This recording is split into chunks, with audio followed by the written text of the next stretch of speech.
যে পীর বলে আমার কথা সাপে শুনে, বাঘে শুনে, কুত্তে শুনে, মানুষ শুনে না, ওটা কুত্তে মার্কা পীর, ঠিক কিনা বলে? কেন তুমি সেই সাপ আর বিশ্বের গল্প শোনাও? তুমি কোরআনের গল্প শুনতে পারো? আহাম্মক কোথাকার। আচ্ছা, কোরআন কি নাজিল হয়েছে পশু পাখির জন্য, হাঁস মুরগির জন্য, গরু ছাগলের জন্য, সাপ বিশ্বর জন্য? তাহলে আমি বিএনপি করলে আমি স্মরণ করবো আমার নেতাকে, তারেক রহমান। নিজের খেয়ে আমার মানুষের বোঝা টানার কোনো দরকার আছে? আজ আমরা পাগল হয়ে গিয়েছি নিজের খেয়ে অন্যের বোঝাটা। জাল পীর, জাল মুরিদ, এগুলাকে ঢেলা হবে, তার আমল টোগলা করে নিব। জাল নেতা, জাল শ্রোতা, অর্থাৎ আল্লাহর আইন চাই না জমিনে প্রতিষ্ঠা হোক, জমিনে আল্লাহর আইন প্রতিষ্ঠা হোক, এটা যদি কেউ না চায়, মানব রচিত আইনের পক্ষে থাকে, তাহলে এই লোকটার কোনো আমল গ্রহণ হবে। পীর বলাটা আসলে ঠিক নয়, এটা আমি পছন্দ করি। কারণ পীর ফার্সি শব্দ, বুড়ে লোককে পীর বলা হয়। এটা একটা ভণ্ড একটা আকৃতি নিয়ে নিজেকে একটা আলাদাভাবে বসে গেছে। তাও ধরে নিলাম তাই। যে আয়াতটা তেলাওয়াত করা হয়েছে সূরা বাকারা 2 নম্বর পারার 2 নম্বর পৃষ্ঠা 152 নম্বর আয়াত। আল্লাহ বলছেন ফাযকুরুনি আযকুরুকুম। ফাযকুরুনি বলেন, ফাযকুরুনি আমি কই কি আপনারা, আমি কই ফাযকুরুনি আপনারা কইতেছেন আযকুরুনি। এক লাইন আগত গেছে, তাহলে মন খারাপ করলেন নাকি? আমি যা বলবো তাই বলবো, তা না হলে ওই যে ভেজাল হয়ে যায়। বলেন ফাযকুরুনি আযকুরুকুম ওয়াশকুরুলি ওয়ালা তাকফুরুন। মাশাআল্লাহ। আবার বলুন ফাযকুরুনি আযকুরুকুম ওয়াশকুরুলি ওয়ালা তাকফুরুন। এটা হলো সূরা বাকারার 152 নম্বর আয়াত। সূরা বাকারার কত নম্বর আয়াত? 152 নম্বর। কোরআন আছে না ভাই? আছে। এই আয়াতটা দিয়ে গোটা দুনিয়ার মানুষ আল্লাহ জিকির করে, কিন্তু আয়াতটার মর্ম বোঝে, আয়াতটার মর্ম বোঝে। বলে না যে হায়রে কপাল মন্দ, চোখ থাকিতে অন্ধ। হায়রে কপাল মন্দ, আমাদের এই দশা হয়েছে। হায়রে কপাল মন্দ, চোখ থাকিতে অন্ধ। চোখ আছে কিন্তু আমরা বুঝি না। আল্লাহ বলছেন ফাযকুরুনি, তোমরা আমাকে স্মরণ করো। আল্লাহ আদেশ করলে ফাযকুরুনি, তোমরা আমাকে। আচ্ছা বলেন তো, এই কোরআন কি খালি পুরুষের জন্য নাকি নারীর জন্য?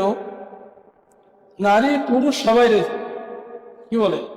তাহলে এই আদেশ আল্লাহ নারী পুরুষ সবাইকে দিয়েছে।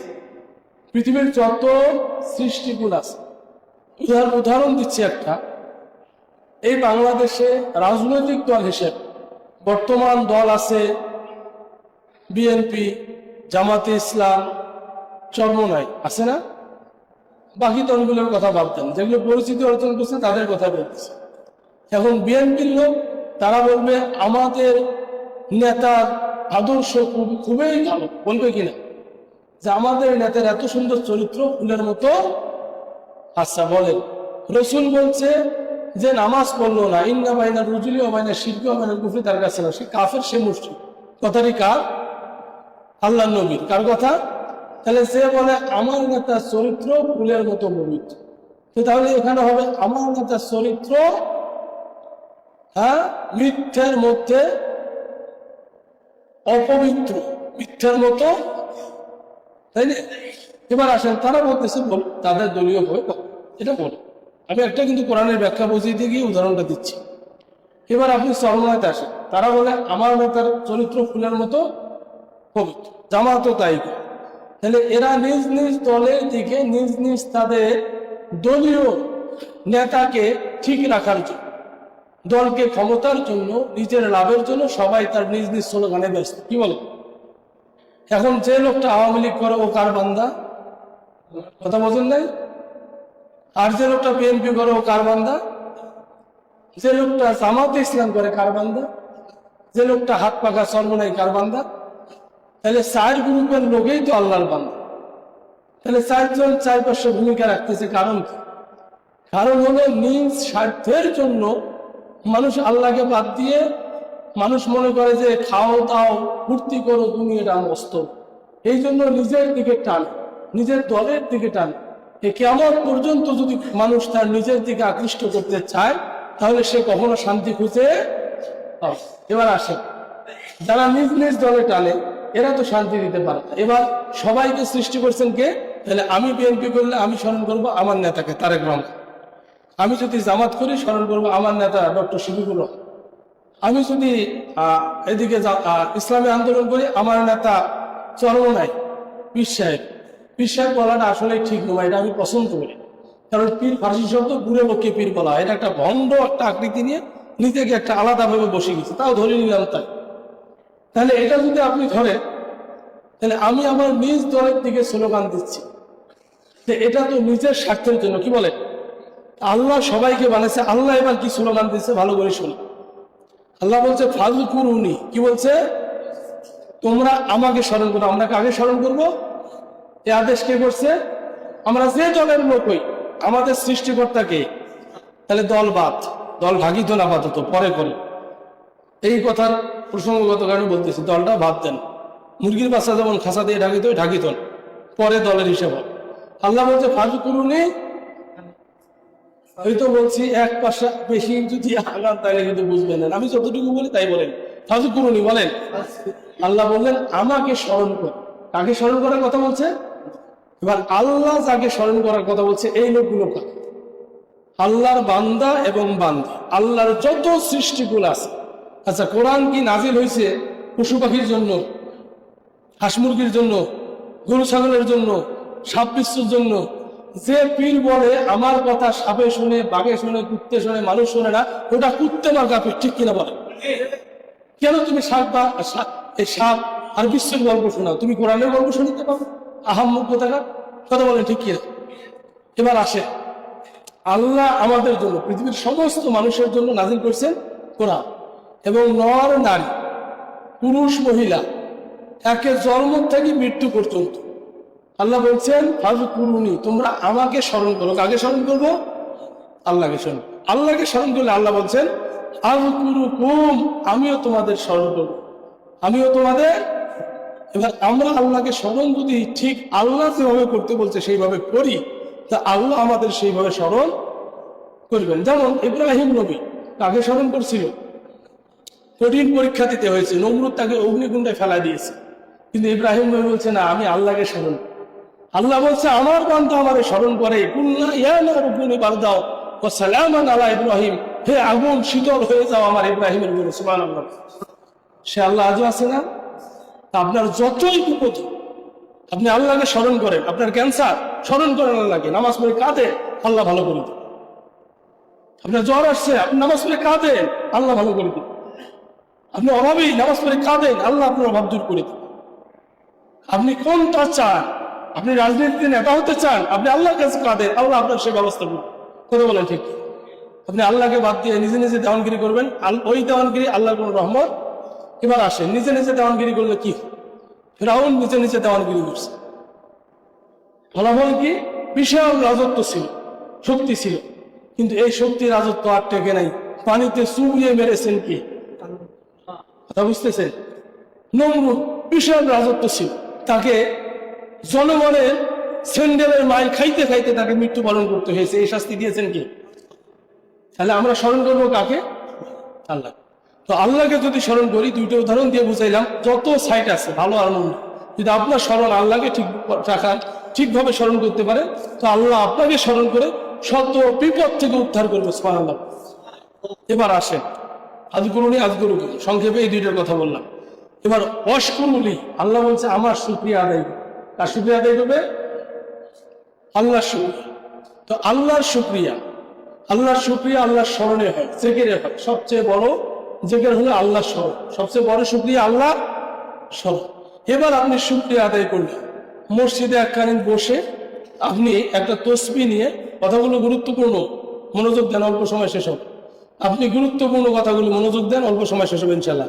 আপনি একখানিতে মসজিদে বসে তসবিহ নিলেন, এদিকে দেখেন, তসবিহ নিয়ে বললেন সুবহানাল্লাহ, সুবহানাল্লাহ, সুবহানাল্লাহ, আলহামদুলিল্লাহ, আল্লাহু আকবার, এই তসবিহগুলো টিপলেন। আচ্ছা, এই তসবিহ যে আপনি পড়লেন, কার প্রশংসা করলেন? কথা বলছেন, কার প্রশংসা? এবার আপনি কোরআন তেলাওয়াত করলেন, কার প্রশংসা? আপনি নামাজ পড়লেন, কার প্রশংসা? আপনি রোজা রাখলেন, কার প্রশংসা? আপনি হালাল খাইলেন, কার প্রশংসা? আপনি সমস্ত ভালো কাজের সাথে নিজেকে নিয়োজিত করলেন, কার প্রশংসা? কিন্তু এই প্রশংসার পরের ধাপটা যদি আপনি না মানেন, সমস্ত প্রশংসা একবারে টোপলা করে আল্লাহ মুখের মধ্যে নিতে। কথা বুঝতেছেন? এটা হাদিসে আসছে। আপনি যে প্রশংসাগুলো করলেন, যে আমলগুলো করলেন, এর পরের যদি আপনি ওয়ার্ডটা না মানেন তাহলে আপনার একটাও কাজে লাগবে না, এগুলো টুকলা করে আপনার মুখে ঢেলে দেবে। আচ্ছা এবার আসেন, এক শ্রেণীর লোক মসজিদে জেকের করে, কার প্রশংসা করে? যে লোকটা মসজিদে জেকের করলো সকাল সন্ধ্যায় আল্লাহ আল্লাহ করে লা ইলাহা ইল্লাল্লাহ লা ইলাহা ইল্লাল্লাহ ইল্লাল্লাহ ইল্লাল্লাহ জেকের করতে করতে একেবারে দল বল মুরিদ সহ জেকের করে না, দিনে রাতে তার জেকেরের একটা তালিকা রুটিন অনুযায়ী। তো এবার আপনি জেকের করলে, আপনারা সবাই জেকের করলে, ফলাফল কি? আল্লাহ বলছেন যে অশকুরুলি, তোমরা আমার শুকরিয়া করো। আমরা শুকরিয়া করলাম, ফলাফল পরের শব্দ বলছে ওয়ালা তাকফুরুন, আমার সাথে কুফরি করিও না, আমার সাথে। এবার আপনি জেকের আজকাল সব ঠিক আছে, আল্লাহকে স্মরণ ঠিক আছে, কিন্তু আপনি কুফরি করতেছেন। কুফরি কারে বলে? কুফরিটা ক্লিয়ার। জাল টাকা চেনেন? জাল টাকা আর ভালো টাকা, অরিজিনাল টাকা। যদি আপনি জাল টাকা না চেনেন আপনি ধোকা খান, যদি আপনি অরিজিনাল টাকাটা চেনেন তাহলে ধোকা খাবেন না। অনেক মানুষকে এইভাবে ধোকা দিচ্ছে, জাল নোট এমন ভাবে ছেড়ে দিয়েছে যা বুঝার বিষয় নেই। এই মৌলবীগুলো চাল, যেগুলো সকাল সন্ধ্যে জেগের করবে, যে মানুষগুলো সকাল সন্ধ্যে জেগের করবে কিন্তু পরের শব্দ মানবে না, অর্থাৎ পরেরটা সিল মারা হবে, অরিজিনালটা যদি না মানে তাহলে এগুলো জাল আমল। এই জাল আমল দিয়ে পীর মুরিদ তো দূরের কথা, কোনো মানুষ না ধরতে পারে। এবার জালটা আপনি কিভাবে ধরতেছেন পরের শব্দে আসেন।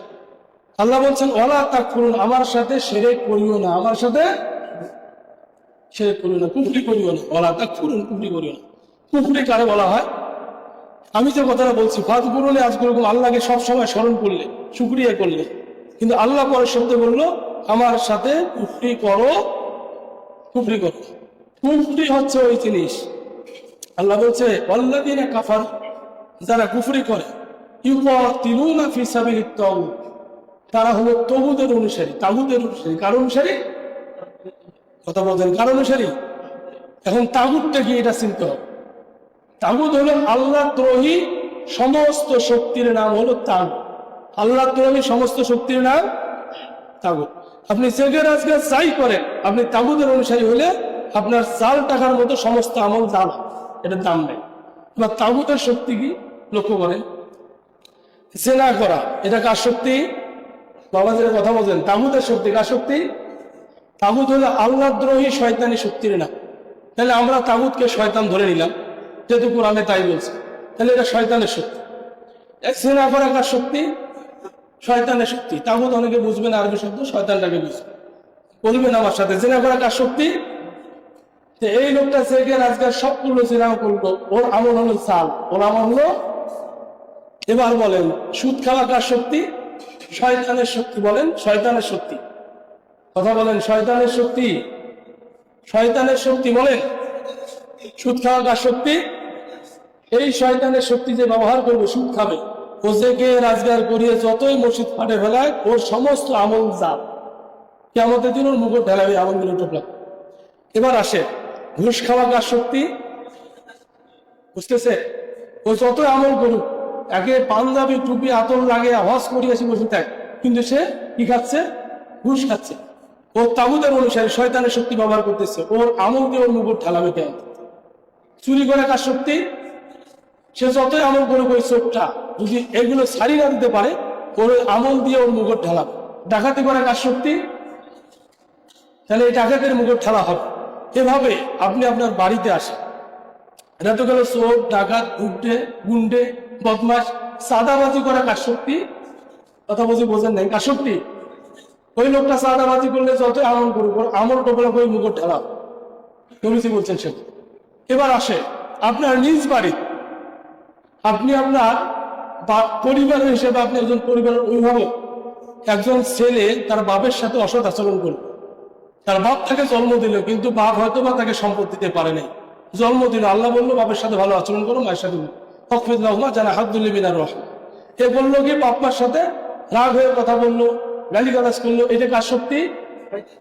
সে যতই দোষ করুক পাপ পাপ, যদি তাকে এরকম অপমান করা হয়, ওই ছেলে যতই আমল করুক, আমল টবলা করে মুকুট দেওয়া।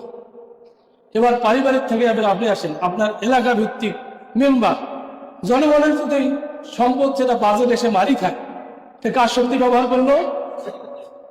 ওই মেম্বার যতই নামাজ করুক আর জনদরদি কথা বলুক, ওর সমস্ত আমল টবলা করে মুকুট ঠেলা কেমন। এবার আসেন মেম্বারের পরে কাউন্সিলর, কাউন্সিলর যদি মানুষের হক মারি খায়, বাজেট কিন্তু সম্পদ দিয়ে রাস্তা অর্ধেক দিল মানে অর্ধেক মারি খেলিত, ওর সাথে যারা জড়িত সে ওসরা উল্টে বান্ধবী রাতে মসজিদে আসে, জনদরদি সাজে, এরা কার শক্তি ব্যবহার করলো? ওর সমস্ত অভিনয়ের আমলগুলো, এটা হলো অভিনয় মার্কা আমল, এগুলো নিয়ে তার মুকুট ঢেলাবে কেমন। এবার গেল কাউন্সিলর। এবার মেয়রে আপনি আসেন, যেহেতু আমরা সিটিতে বাস করি, মেয়র যদি জনগণের হক মারি খায়, রিস্কের নাম্বার দিতে গিয়ে 5 টাকার নাম্বার অথবা 500 টাকার নাম্বার 5,000, 5,000-এর নাম্বার 50,000, তাও আবার 10 খান নাম্বার বাড়ি করে 50 খান জাল নাম্বার। এই যে অন্যায়টা করলো, এটা কার শক্তি? ও মেয়র যতই নামাজ পড়ুক, সমস্ত নামাজ টবলা করে মুখে তোলা। এবার আপনি আসেন এখন এমপির ক্ষেত্রে। এমপি যদি ওই কাজ করে, সমস্ত অপকর্ম করে, অন্যায় করে, এবার রাষ্ট্রীয় বাজেট থেকে সে নিজে মারি খায়, বিল পাস হয়েছে 50 লাখ, কাজ করলো 10 লাখ, এটা কার শক্তি ব্যবহার করলো? এই তার আমলগুলো সব টবলা করে মুখে ঠেলা। এবার গেল মন্ত্রী। মন্ত্রীও যদি তাই করে কি হবে? অনুরূপ ভাবে মানুষের যে হক মারি খেলো কার শক্তি? সমস্ত আমল টুকরা করে মুখে ঠেলা হবে। এবার প্রধানমন্ত্রী আসে। প্রধানমন্ত্রী যদি ওই চুরিটে করে, তাহলে সমস্ত ওর আমল যত বুজুর্গগিরি দেখায়, ও সমস্ত বুজুর্গগিরি একসাথে করে ওর মুখে ঠেলা কিয়ামতের দিন। এবার আপনি আসেন, আমরা যদি নামাজ পড়ি আর জেগে রাজগার করি, আল্লাহ দ্রোহী শক্তিকে আরো শক্তিমান করে পাওয়ারে বসায়, তাহলে জনগণ সবাই কার শক্তি মানতেছি? কথা বুঝতেছে? জনগণের কোনো ইবাদত কবুল হবে না, বরং সেগুলো টুকলা করে আমাদের মুখেও ঢালা। কথা কি ক্লিয়ার? এই জন্য জেগের করলাম আল্লাহ, তসবিহ বললাম আল্লাহ, কোরআন বললাম আল্লাহ, কিন্তু মাঠে গিয়ে আমরা আইন মানতেছি মানব রচিত, অর্থাৎ আল্লাহ দ্রোহী শয়তানের শক্তি মানতেছি। তাহলে আমাদের এই আমল টোপলা করে মুখে ঢালা হবে, ঠিক কিনা বল? কাজে কোরআন খালি পড়লে হবে না, এটা বুঝতে হবে। আপনি জাল টাকা নিয়ে যেখানেই যান, আপনার ওই জাল টাকার খাদ্য দিবে না, কোনো দাম নাই। আপনি জাল আমল নিয়ে যেখানেই যান, ময়দানে মুসিবতের দিয়ে, ওই জাল আমলের কোনো লাভ। কাজে দল মত নির্বিশেষে আমরা সকলে কার বান্দা, কার গোলাম? তাহলে যাহা মসজিদে আমরা করলাম তাহা বাস্তবায়ন মাঠে করতে হবে, ঠিক কিনা বলেন? কোনো দলের হয়ে আমি কথা বলতেছি, আমি বাস্তব এই জেগে রাজগার গুলো আপনাদেরকে বুঝায় দিচ্ছি। এটি হলো সূরা বাকারা 2 নম্বর পারার 2 নম্বর পৃষ্ঠা 152 নম্বর। বুঝতে পারছেন? তাহলে আপনি আমল যা করলেন, মানব রচিত আইন প্রতিষ্ঠার জন্য স্লোগান দিলেন, আপনার সারা জীবনের আমল টোপলা করে মুখর দেওয়া হবে। আপনি নিজের খায়া কেন মানুষের আপনি লাঙল টান? নিজের খায়া মানুষের বোঝা টানার কোনো দরকার আছে? আজ আমরা পাগল হয়ে গিয়েছি নিজের খেয়ে অন্যের বোঝা টান। তো মৃত্যুর পরে কি হবে সে একবার চিন্তা করতে, ঠিক কিনা বলে? কাজে ভাইরা আমার, কোরআনের আয়াত সবসময় লক্ষ্য করবে। জাল পীর, জাল মুরিদ এগুলাকে ঢেলা হবে তার আমল টোপলা করে মুখ। জাল নেতা, জাল শ্রোতা, অর্থাৎ আল্লাহর আইন চায় না জমিনে প্রতিষ্ঠা হোক, জমিনে আল্লাহর আইন প্রতিষ্ঠা হোক, এটা যদি কেউ না চায়, মানব রচিত আইনের পক্ষে থাকে, তাহলে এই লোকটার কোনো আমল গ্রহণ হবে। কারণ আল্লাহ বলছে তাগুত, আল্লাহ দ্রোহী শয়তান শক্তি। এখানে আল্লাহ বলছেন যে তোমরা আমাকে স্মরণ করলে ফাযকুরুনি, আমিও স্মরণ করলাম আযকুরুকুম। সুন্দর দুইজনের মধ্যে কথা হলো। ওয়াশকুরুলি, তোমরা আমার শুকরিয়াও আদায় করলে, আমি আল্লাহ আরো খুশি হইলাম। এবার ওয়ালা তাকফুরুন, আমার সাথে কুফরি করিও না। আমার সাথে কি করিও না? আল্লাহ এখানে হুমকি শুধু নয়, এখানে আল্লাহ আদেশ করছে, মানে কঠিন ভাবে আদেশ করছে, আমার সাথে কুফরি করা যাবে না, যাবে না, যাবে না। এই আদেশ কার? আপনি কুফরি করলেন, আপনি আল্লাহর বিরুদ্ধে কুফরি করলেন, আর আল্লাহ আপনাকে ছেড়ে দিবে না। কাজে আসুন কুফরি মতবাদকে আমরা না বলি। নিজের খেয়ে অন্যের বোঝা টানার সময়, এই জন্য নিজের খেয়ে নিজের বোঝা টানো, নিজে জাহান্নাম থেকে বাঁচার চেষ্টা করো, পরিবারকে বাঁচানোর চেষ্টা করো। আল্লাহ আমাদেরকে উক্ত আলোচনা অনুধাবন করে আমল করা তাফিক দান করুন বলে আমিন। আলহামদুলিল্লাহ।